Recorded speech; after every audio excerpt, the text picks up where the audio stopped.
Fala minhas amigas, fala meus amigos, tudo jóia? Eu sou Saulo Novaes, um curioso, e sejam todas bem-vindas, sejam todos bem-vindos ao meu, ao seu, ao nosso Papo no Auge, um programa voltado a ideias, sem censuras, sem preconceitos, gerando para você conteúdo muito inteligente, por essas ondas sonoras, sempre um especialista por episódio, muita informação, muito conhecimento sendo gerado de modo a amplificar a voz da ciência, a voz docente, a voz da educação. Eis o nosso propósito, vamos pro auge.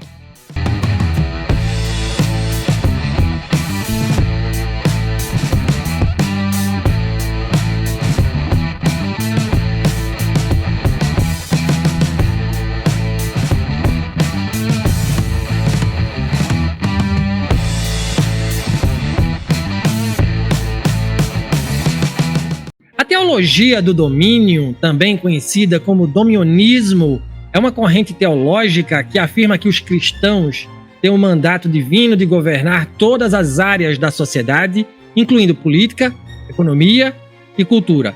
Baseada em uma interpretação particular de passagens bíblicas, como Gênesis 1:28, essa teologia enfatiza a responsabilidade dos crentes de influenciar e transformar o mundo de acordo com os princípios cristãos.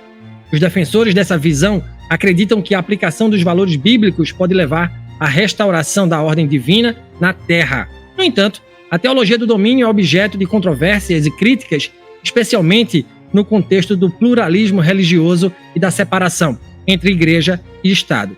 E para falar sobre esse assunto interessantíssimo, convido a este Papo no Auge o professor doutor Joanildo Buriti, da Fundação Joaquim Nabuco, do Recife. O professor Joanildo é bacharel em História pela Universidade Federal da Paraíba, mestre em Ciência Política pela Universidade Federal de Pernambuco, doutor em Ciência Política pela Universidade de Essex, na Inglaterra, e pós-doutor pela Universidade de Westminster, também na Inglaterra. É pesquisador da Fundação Joaquim Nabuco e professor dos programas de pós-graduação em Sociologia e em Ciência Política da Universidade Federal de Pernambuco. Seu foco de pesquisa atualmente é política e religião, tema do nosso encontro de hoje. Bora aprender com essa fera. Bem-vindo, professor Joanildo, ao Papo no Auge, né? Satisfação ter um professor do seu gabarito aqui com a gente. Como primeiras perguntas, professor, e são perguntas de praxe que a gente faz aqui aos nossos convidados e convidadas, eu quero saber do senhor. Por que ser professor? Por que ser pesquisador? Por que estudar política e religião? Bem-vindo aqui ao Papo no Auge, professor. Obrigado, Saulo, obrigado pelo convite, um prazer enorme estar aqui no Papo no Auge e torço para que a gente tenha uma boa conversa e que isso possa ser bastante elucidativo para as pessoas que vão nos ouvir.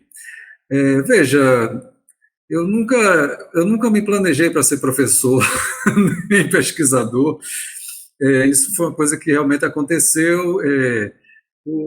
Sempre gostei muito de leitura e tudo mais, então tinha um certo pendor assim, mais intelectual, que às vezes me levava a trocar, jogar bola por ler, enfim, assistir TV ou ir para o cinema, li tudo quanto era de livro da biblioteca da minha escola, até que o bibliotecária chegou para mim e disse: olha, não tem mais nada para você aqui, eu acho que você tem que ir agora para a biblioteca municipal.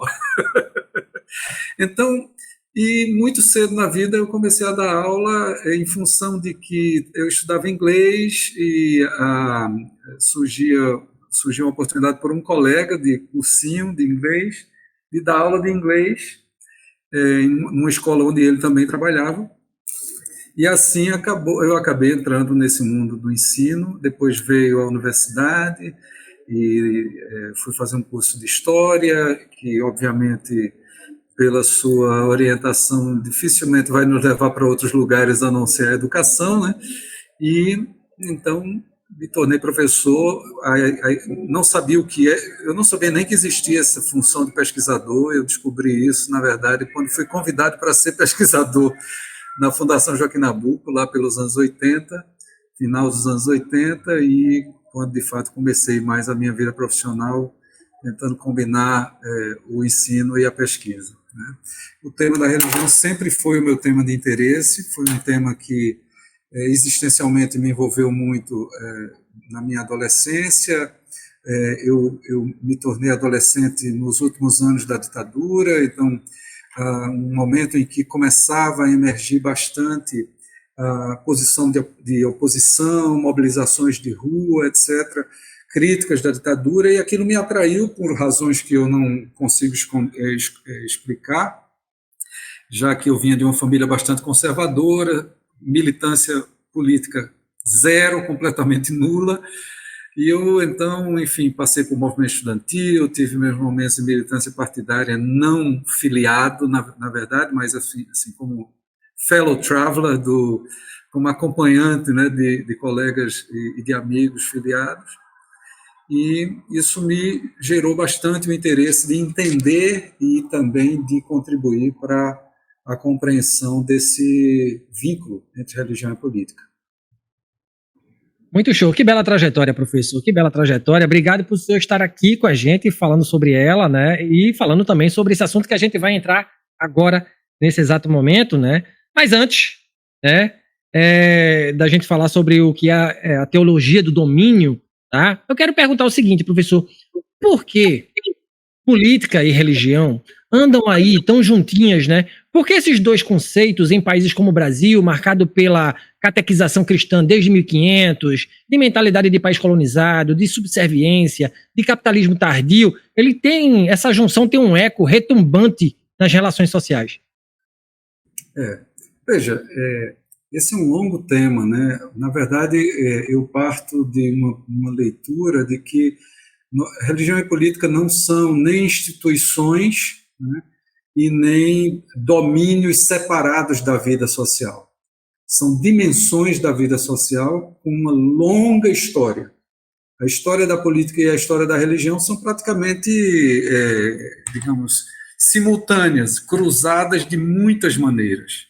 Houve, na história da humanidade, bastante tempo no qual a autoridade política ou provinha diretamente de um pertencimento, digamos assim, né, ou de uma aura religiosa, ou recebia a legitimação da autoridade religiosa. E isso perdurou por grande parte da história da humanidade. Em algumas sociedades isso ainda é muito forte, né, não é possível separar essas duas dimensões muito claramente. Na verdade, a separação entre religião e política é uma invenção relativamente recente na história, né? Uma invenção do século XVII, XVI, pela proposta feita pela Reforma Protestante, em função da necessidade de demarcar um campo cristão não católico, mas não nos esqueçamos de que a Reforma Protestante, ela, em vários países do mundo, levou à tese do Estado confessional também, né? Então, não era uma crítica à ideia de uma religião oficial, era muito mais a crítica de que a maioria da população, uma maioria religiosa, pudesse impedir minorias religiosas de existirem. Então, foi realmente com o século XVII e XVIII que a gente vê emergir essa ideia de que os domínios da religião e da política, primeiro, teriam que ser pensados assim, como domínios, ou seja, como cercados, né? Onde, se você está no cercado da religião, você não está no cercado da política. Essa foi uma invenção histórico-social, que depois teve a sua legitimação jurídico-política, etc., mas acho que a primeira coisa para a gente entender essa permanência da religião nas sociedades contemporâneas é a gente não esquecer de que essa invenção ela precisou ser não só bastante difundida, como também, em certos momentos, imposta política e juridicamente. Então, ela não é natural. A separação não é natural. Na verdade, não tem nada natural, né? Mas a gente diria que, historicamente, é muito mais predominante a confusão de religião e política. E aí toda a questão é analisar não se é legítimo que haja essa confusão, mas sim que efeitos sociais essa confusão produz, né? Há momentos da história da religião e da política em que essa confusão produz emancipação, produz libertação de escravos, produz vidas em comunidade com práticas de partilha, de divisão, de relações igualitárias, né? Ou momentos em que o discurso religioso serve para articular uma crítica da sociedade, uma crítica da opressão, uma crítica da desigualdade, uma crítica da violência. Então, esse é um elemento da correlação entre a política. E muitos outros formas de articulação nas quais ou a religião se coloca por sobre a política, ditando o que deve e o que não deve ser feito, ou a religião se subordina à política, sendo instrumentalizada ou sendo utilizada para conferir legitimidade a poderes existentes, né? Então, acho que esse é o ponto realmente mais importante de a gente destacar. Muito show, professor, muito show. Agora sim a gente entra na teologia do domínio, né? Que teologia é essa? Tá? Quando e como ela surge? Quais os fundamentos bíblicos que a sustentam? Como ela influencia a participação de cristãos na política? Como é que é essa relação entre igreja e Estado nessa teologia, hein, professor? 3 coisas que eu chamaria atenção nessa discussão. A primeira delas, bem provocativamente, é que a teologia do domínio está para o discurso religioso conservador, assim como a teoria da hegemonia de Gramsci está para o discurso marxista economicista. Em outras palavras, ela tem uma concepção de que a mudança da sociedade não acontece de uma única vez e que é preciso pensar diferentes esferas da vida social como espaços de disputa, que podem, sim, ir sendo conquistados paulatinamente, até um momento em que você já acumulou suficiente influência e força para se tornar o poder, e não simplesmente tomar o poder. Isso, eu estou colocando nesses termos assim para ficar bem provocativamente colocado o paralelo entre o que como a teologia do domínio é articulada. Ela também é chamada a teologia dos 7 montes, tá? E eu explicarei por quê em seguida, e como ela tem paralelos, sim, em outras formas de pensamento político contemporâneos que nós jamais julgaríamos como formas de pensamento, digamos, a serem espúrias, né? Consideradas espúrias, ou em absoluto impróprias para se pensar a política. O segundo ponto, eu voltaria ao coisa da teologia dos 7 montes, mas o segundo ponto é que a teologia do domínio, ela também tem precedentes na história do cristianismo, embora ela seja hoje uma formulação teológica, principalmente do mundo carismático e pentecostal protestante. Ela tem ela tem vários elementos de retomada, por exemplo, da concepção teocrática que legitimava o Estado de Israel no mundo bíblico. Embora os profetas de Israel articularam historicamente uma crítica bastante forte, uma crítica ético-social e religiosa da monarquia israelita e depois da monarquia judaica, houve uma teologia do poder no mundo bíblico. A monarquia israelita, quer dizer, das 12 tribos sob a liderança da dinastia davídica, e depois a monarquia judaica, já posterior ao exílio, quando das 12 tribos, 10 tinham sido dispersas durante a invasão assíria, e as 2 que ficaram foram para o exílio babilônico e tal. Então, antes mesmo do exílio babilônico já estavam divididas, só para lembrar a história bíblica, depois da morte de Salomão, o segundo, né, na dinastia davídica, o seu filho Roboão não foi capaz de manter a unidade do país, e a monarquia se dividiu, e os israelitas se dividiram entre o reino de Israel, chamado Reino do Norte, e o reino de Judá, chamado Reino do Sul. E somente o reino de Judá, com 2 tribos, né, Judá e Benjamim, se mantiveram fiéis à família, à descendência de Davi. Bom, o que eu quero dizer é que a teologia do domínio é a teologia oficial da monarquia israelita e da monarquia judaica. Então, ler a Bíblia sem a percepção de que existem pelo menos duas teologias em disputa ali, a teologia dos profetas e a teologia oficial da monarquia, leva cristãos hoje a assumirem a teologia do domínio como se ela fosse a Bíblia pura e simples. Porque essas pessoas estão cegas, né, ignoram, numa leitura que ou é produzida para que elas não entendam, ou que elas mesmas não conseguem perceber, acabam assumindo a posição oficial da monarquia judaica e israelita sobre o exercício do poder em nome de Deus.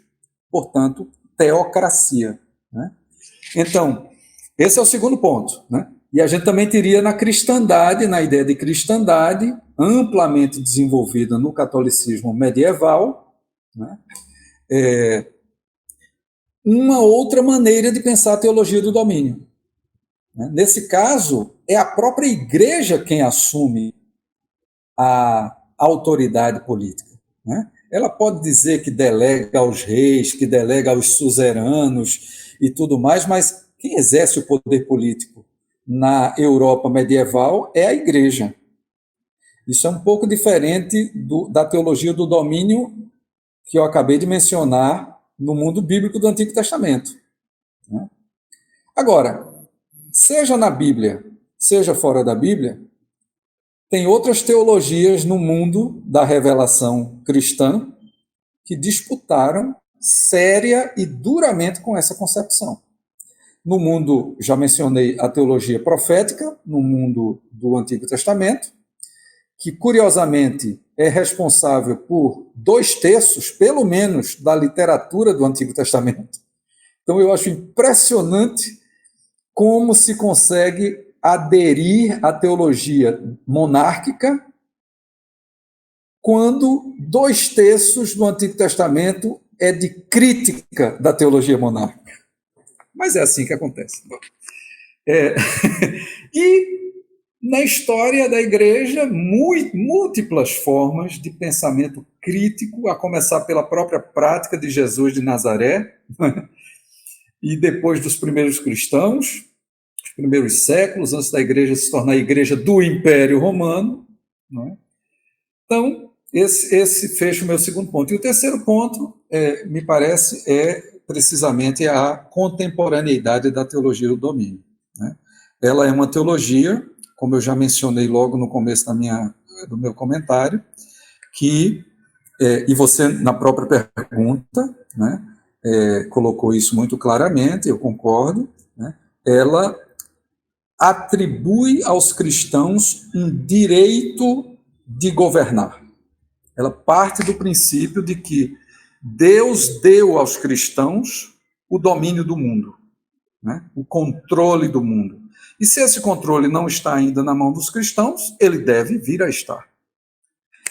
Assumir essa posição, não é, num contexto de minoria religiosa, como é o caso dos protestantes e dos protestantes pentecostais no Brasil, né, implica em você ter que admitir que você não vai fazer isso sozinho nem de uma única vez.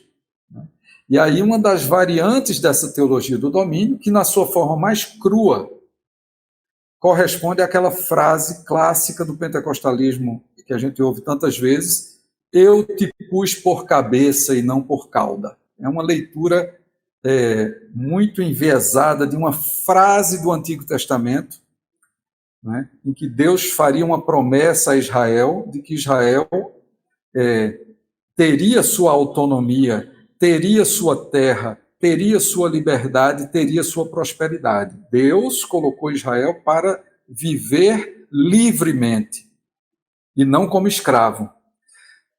Esse é o sentido original da expressão, mas o sentido contemporâneo que é dado a ela é: Deus está dizendo a Israel que Israel pode mandar nos outros. Deus está dizendo a Israel que Israel não pode ficar subordinada a ninguém, tem que estar na liderança. É uma leitura, a meu ver, errônea, né? Distorcida, mas é esta. Né?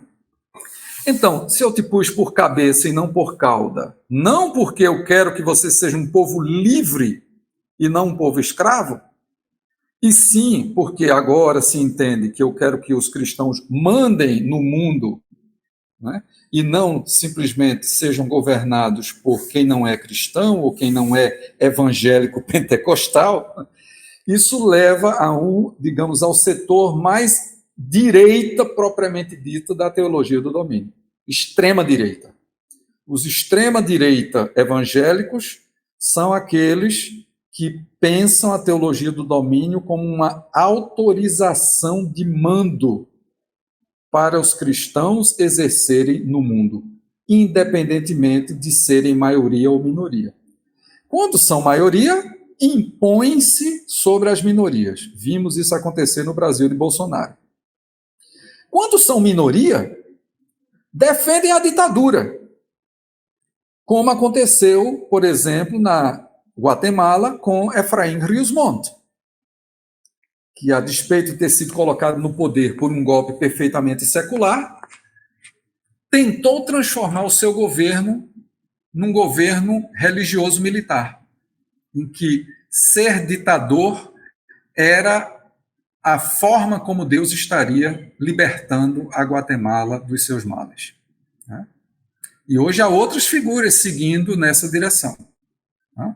Então, o outro lado, talvez menos danoso da teologia do domínio, porque nem toda teologia do domínio leva a uma pretensão de controle direto da vida social pela religião, mas leva, sim, a uma ideia de influência cristã no mundo, que é compatível, inclusive, com a disputa democrática.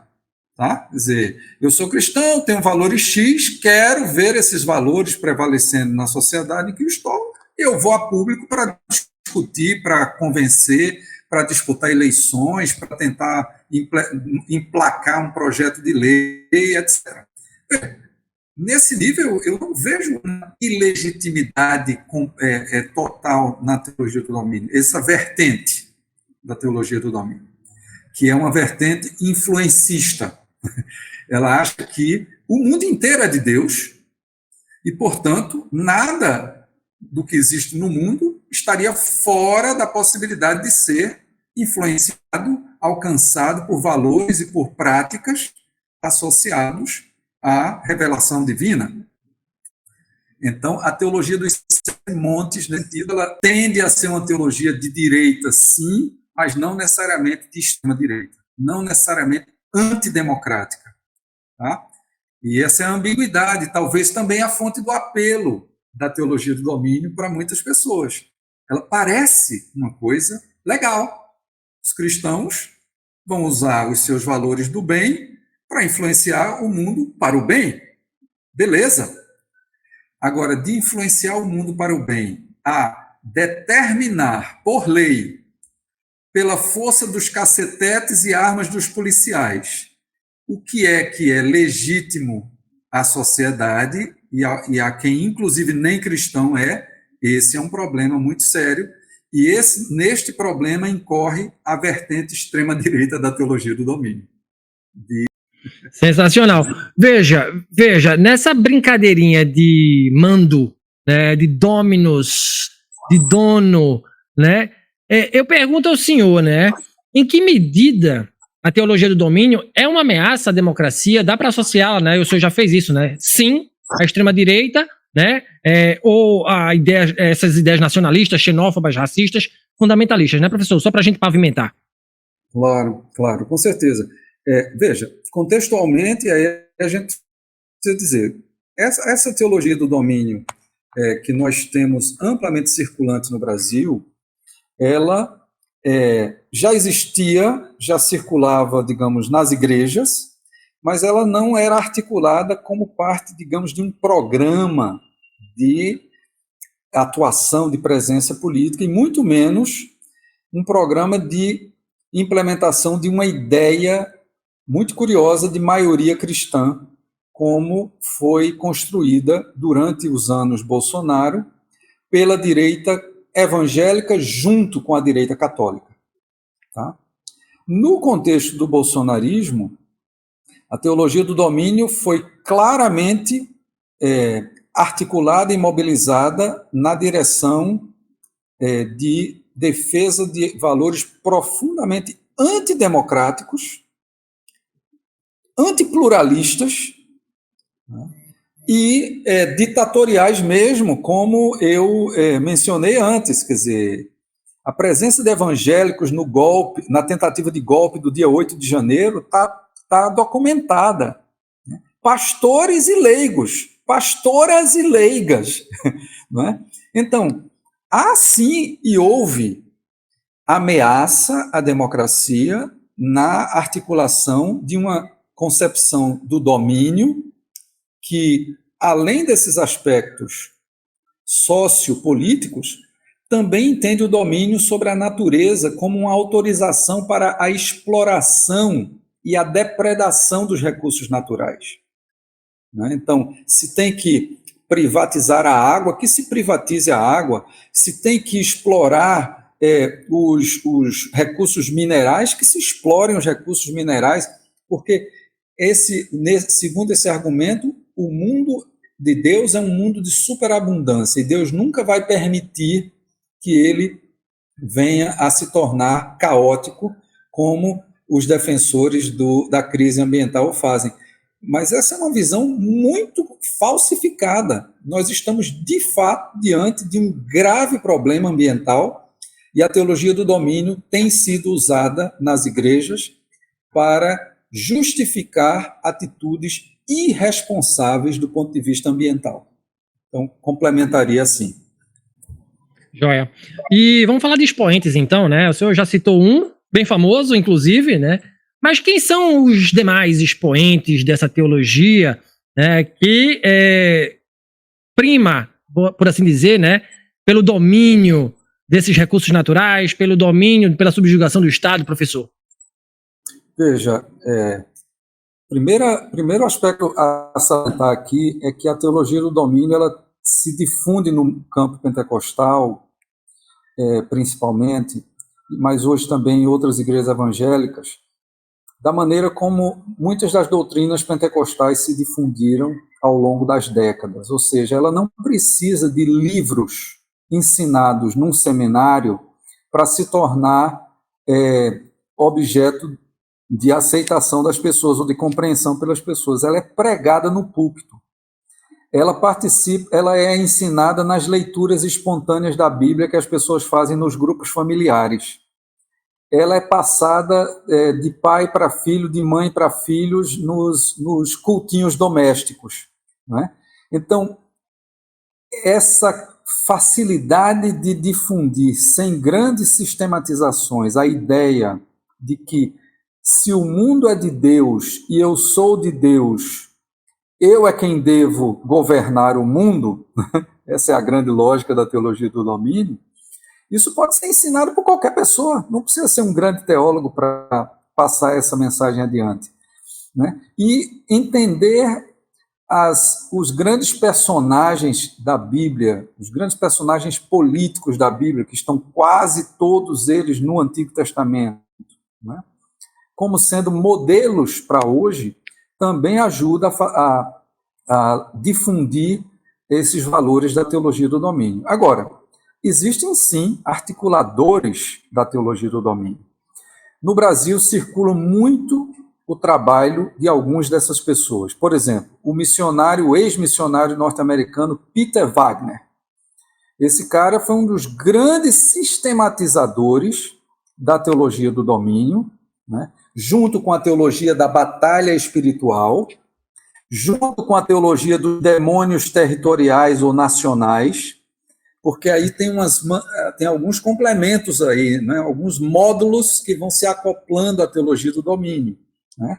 Essa ideia de que o mundo está sendo hoje dominado por demônios e que isso é o que torna os cristãos indispensáveis em qualquer tentativa de mudar o mundo, porque só eles podem expulsar os demônios, né? Isso foi uma das articulações da teologia do domínio que foi construída, por exemplo, pelo Peter Wagner. Tá? Você tem um Wayne Grudem, que é um outro teólogo norte-americano, muito conservador, trumpista, bushista e tudo mais, que tem sido traduzido no Brasil, não é? Por editoras muito conhecidas do mundo evangélico, e jogando sobre si toda uma autoridade de erudito, de grande intelectual e tudo mais, e oferecendo uma construção bastante, inclusive alguns dos seus livros são bastante alentados, grossos para ler, né? Grandes, né? E esse é um cara que é um representante bem contemporâneo e muito usado no Brasil para fundamentar a teologia do domínio. Loren Cunningham, o fundador da Juventude com uma Missão, chamada Jocum, foi o cara que mais contribuiu para a formulação da teologia dos Sete Montes, essa versão mais moderada, mais tipo MDB e não PL, né, da teologia do domínio. Então, para o Loren, tratava-se de produzir, de ocupar espaços onde o poder é exercido no mundo, onde a sociedade se define e se organiza por parte de cristãos fiéis e com um sentido de missão, né? De concretizar os sinais do reino de Deus nesse contexto. Aliás, essa teologia do domínio, ela tem uma relação com o que no mundo pentecostal e neopentecostal hoje também se chama teologia do reino. Essa ideia de que cabe à igreja construir ou ajudar a construir o reino de Deus na terra, que é a maneira como os pentecostais deixaram de ser pré-milenistas, ou seja, acreditar que Jesus viria antes do mundo se acabar, e passaram a ser pós-milenistas, ou seja, acreditar que a igreja vai realizar o reino e chamar Jesus para a inauguração. Né? Então, essa é um pouco a coisa assim, ele vai tomar posse de uma conquista que foi feita pela igreja previamente. Essa é a aplicação, vamos dizer, na cabeça de muita gente hoje. Então, tem uma teologia do domínio popular que circula, que é ensinada de boca em boca, que é pregada nos púlpitos, né? Tem alguns vulgarizadores brasileiros, eu não vou mencionar alguns deles aqui, porque os nomes não me vêm à cabeça agora, né? Enfim, e tem uma variante que não é bem teologia do domínio, também não é o nosso tema hoje, mas eu deixo só registrado aqui, que tem origem reformada, é uma leitura também enviesada de uma teologia conservadora, mas não reacionária, que surgiu na Holanda no início do século XX, com um teólogo reformado chamado Abraham Kuyper, que chegou a ser primeiro-ministro da Holanda, fundou um partido e foi primeiro-ministro mais de uma vez, inclusive, que é o chamado reconstrucionismo. A pedra de toque do reconstrucionismo é de que as leis bíblicas podem ser aplicáveis no mundo moderno, donde a influência grande de juristas evangélicos na aceitação dessa teologia reconstrucionista. Está aí o juiz do Supremo Tribunal Federal, André Mendonça, ele é reconstrucionista. Esteve o ministro da Educação de Bolsonaro, o pastor presbiteriano, como é que é o nome dele? Esqueci agora. Que foi ministro da Educação me foge a mente também. Me foge a mente também. Também reconstrucionista. E assim outros. Há um teólogo brasileiro que não é pentecostal, mas tem produzido muito nesse campo aí onde teologia do domínio e reconstrucionismo circulam, que é o Franklin Ferreira. Né? Então, eu não estou dizendo esses nomes para denunciar ninguém, gente. Né? Eu quero que as pessoas leiam e julguem. Né? Mas, obviamente, eu estou falando desde um lugar muito específico, que não é o lugar dessas pessoas, né? Eu sou muito crítico tanto da teologia do domínio como da teologia reconstrucionista. Show, professor. É por isso que a gente está aqui, né? Para fazer a crítica necessária. Veja, quais são os desafios éticos, então, né? Éticos e morais enfrentados pelos políticos? A gente estava falando de política, né? Desses políticos que aderem à teologia do domínio, de que maneira a teologia do domínio afeta o debate sobre direitos civis, né, e liberdades individuais, como é que essa teologia do domínio pode influenciar a legislação sobre temas controversos, né, professor? Como aborto, casamento entre pessoas do mesmo sexo, por exemplo. Claro. Veja, eu acho que a teologia do domínio, tal como tem circulado no Brasil, ela não contribui para o aprofundamento de uma sociedade democrática que respeita a sua pluralidade. Ela tem uma ansiedade pela imposição, tá? Ela quer formar maioria para impor a sua posição sobre quem perder a disputa. Então, nesse sentido, ela é profundamente incapaz de pensar a possibilidade de diferentes formas de vida numa sociedade na qual os cristãos não são os únicos que aí vivem, não é? Em segundo lugar, eu acho que a teologia do domínio e o próprio reconstrucionismo se amparam numa concepção do líder religioso como um líder virtuoso, como um santo nas mãos de Deus. Mas o que nós vemos na realidade da história é que os líderes que mais se afirmam como representantes de Deus são, em geral, os menos santos, são os menos virtuosos. Então, há um grande risco de você justificar o domínio e o exercício do poder em nome de Deus na circunstância de ser humano, na circunstância de não saber tudo, na circunstância de ser safado, na circunstância de esconder as coisas, na circunstância de ser corrupto, né? E muitos dos evangélicos e católicos são mais evangélicos do que católicos, porque a gente está falando de um tipo de teologia que não tem uma correspondência direta no catolicismo, né? Então, é por isso que estamos nos referindo especificamente aos evangélicos. Também tem teólogos católicos corruptos e corruptores, muitos. Mas, enfim, não vem ao caso. Eu digo assim, quando você não admite a sua contingência, a sua finitude, e acha que é capaz de representar tudo aquilo que a teologia e que a prática, que a imaginação religiosa atribui a Deus, você está a um passo de começar a cometer os piores desatinos, né? A hipocrisia de parecer santo e fazer de outro jeito, a contradição de dizer que está fazendo o que Deus quer e, na verdade, está fazendo o que determinados interesses o impelem a fazer, ou determinadas visões particulares, idiosincráticas, ou mesmo perversas o animam a fazer, ou seja, justificando a violência covardemente em nome da religião, né? E quando você também não admite que é incompatível com qualquer ideia de democracia a imposição de uma forma de vida sobre as demais, né, sob a justificativa de se tratar de uma maioria, a maioria nas democracias, depois dos últimos 3 séculos, é hoje uma maioria porque é pensada em termos de sua obrigação de garantir os direitos das minorias. A maioria não se afirma para negar o direito de quem perdeu a disputa.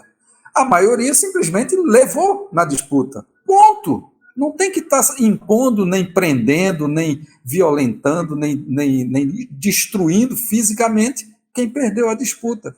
Porque o outro lado da democracia é que quem hoje é poder, amanhã vai ser oposição. Quem hoje tem espaço político, amanhã vai ser derrotado. Quem hoje é majoritário, amanhã vai ser minoritário, né? Então, eu acho que vai por aí esse negócio que você pergunta. Joia, professor. E para a gente fechar esse grande bate-papo aqui, né, pensando em eleições neste ano e daqui a 2 anos, né?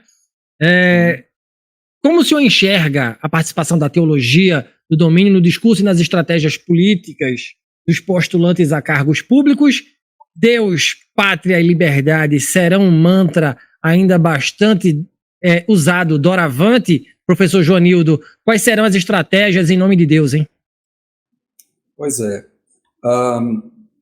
Veja, eu não acho que esse discurso de direita religioso que nós temos bastante evidente no Brasil desde o impeachment de Dilma Rousseff vai desaparecer tão cedo. O grande perigo é que aquilo que prevaleceu na era Bolsonaro, que é a associação desse discurso religioso conservador com posturas políticas de extrema direita e fascistas, possam prevalecer outra vez, né? Mas, em não prevalecendo, não significa dizer que esse discurso desapareceu. Ele continua bastante forte, ele chegou a níveis, inclusive, de acesso à juventude nas igrejas, né? Há uma juventude conservadora hoje, formada e mobilizada para dar sustentação e garantir a próxima geração desse negócio.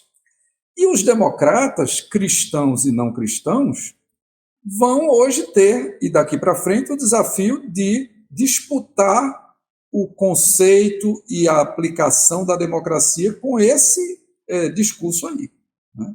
Que, em nome da ideia de uma garantia de que a vontade divina prevaleça no mundo, na verdade, acabam estreitando a tal ponto o entendimento da vontade divina que proíbem muito mais do que permitem, que reprimem muito mais do que libertam e que autorizam ou realizam violências muito mais do que garantem às pessoas direitos e dignidade, né?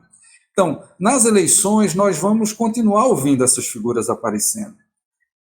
O grupo de terra, de família, pátria e Deus e pátria, esse é um grupo de extrema-direita que continua vivo, e algumas figuras, talvez mais caricaturais, vão usar esse mesmo discurso, o mesmo discurso lá dos anos Bolsonaro, né? Mas eu acho que Michele Bolsonaro já nos mostrou que é possível formas mais sutis, né, de articulação dessas posições de direita, dominionistas, sem a truculência do seu marido, né, sem a grosseria de vários dos defensores do bolsonarismo, né, e com uma capacidade tão eficiente, ou talvez mais eficiente do que a deles, para reunir pessoas antes não mobilizadas politicamente. Mulheres evangélicas estão sendo amplamente mobilizadas por dona Michele Bolsonaro, que está viajando o país, que está realizando reuniões em todos os lugares, defendendo que as mulheres devem ter o seu espaço, que as mulheres precisam participar politicamente, afiançando todo um projeto que o PL representa, que é o PL Mulher, que está na mão de Michele Bolsonaro. E ela não é a única, nós temos Damares, uma outra liderança feminina, né? Aí há outras deputadas também presentes no Congresso hoje, e há as candidaturas no âmbito municipal, que já estão postas e que estarão postas, mas é o que eu acho que hoje a gente tem de diferente de 2020, por exemplo, de 2018, é que todo o acirramento que os dominionistas produziram nos últimos 8, 10 anos no Brasil gerou reações, tá? Gerou reações. Algumas das vítimas desse bolsonarismo hoje são porta-vozes ativos de uma oposição dentro do campo evangélico a essas posições. Mas há outras figuras que, inclusive, já cruzaram o próprio umbral da representação política. Henrique Vieira, por exemplo, é deputado, né? E com ele há todo um discurso muito sedutor, né? de articulação de um campo evangélico crítico do bolsonarismo, quando não explicitamente de esquerda, né? Nós temos hoje movimentos de mulheres evangélicas, inclusive de feministas evangélicas. Nós temos hoje um movimento de negros e negras evangélicos. Então, nós temos um movimento pela diversidade sexual entre os evangélicos. Então, há contrapontos hoje à teologia do domínio que não estavam tão organizados, que não eram tão articulados, ou até mesmo que nem existiam há 8, 10 anos atrás. Eu acho que esse é um ponto que vai aparecer na disputa municipal desse ano, né? Eu não quero dizer que essa turma vai chegar e tomar o lugar dos conservadores, mas eles permitirão que a gente relativize um pouco essa imagem de que os evangélicos são radicalmente fundamentalistas, radicalmente reacionários, todos contaminados pela teologia do domínio, né? Não é bem o caso, né? E os processos eleitorais são momentos da vida da sociedade em que coisas que estavam consideradas muito amarradas e fixadas, de repente mostram que não estavam tão acomodadas e consolidadas assim. Eu espero que alguma coisa aconteça nessas eleições, mas o que eu talvez também quero chamar a atenção é dificilmente a gente vai encontrar candidatos a vereador, a prefeito, usando explicitamente referências ao domínio, né?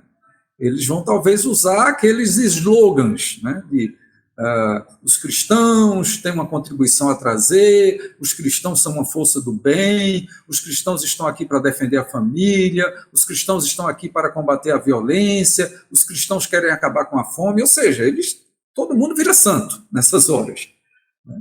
Mas a advertência é, tudo bem, pergunta o que é que esse cara quer fazer com o poder, se ele tiver o poder.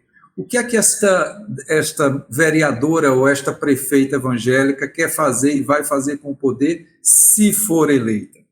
E eu acho que, estando muito atentos e atentas às respostas que essas figuras possam dar a perguntas desse tipo, a gente vai poder identificar onde está o vírus do dominionismo nas candidaturas a prefeituras e câmaras municipais em 2024.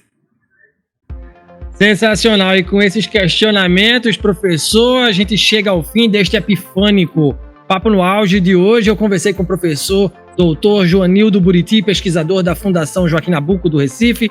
Na pauta, a teologia do domínio, religião e política. Professor Joanildo, uma honra ter o senhor aqui. Gratidão, né? Obrigado por sua participação aqui no podcast Papo no Auge. Quem quiser conhecer mais sobre o seu trabalho, onde encontrá-lo, professor, obrigado, tá? De verdade. Ok, bom, eu tenho um blog chamado Religião Dita e Feita, que é um blog do Google, né? Blogspot. Tenho uma página com meus trabalhos mais acadêmicos no site academia.edu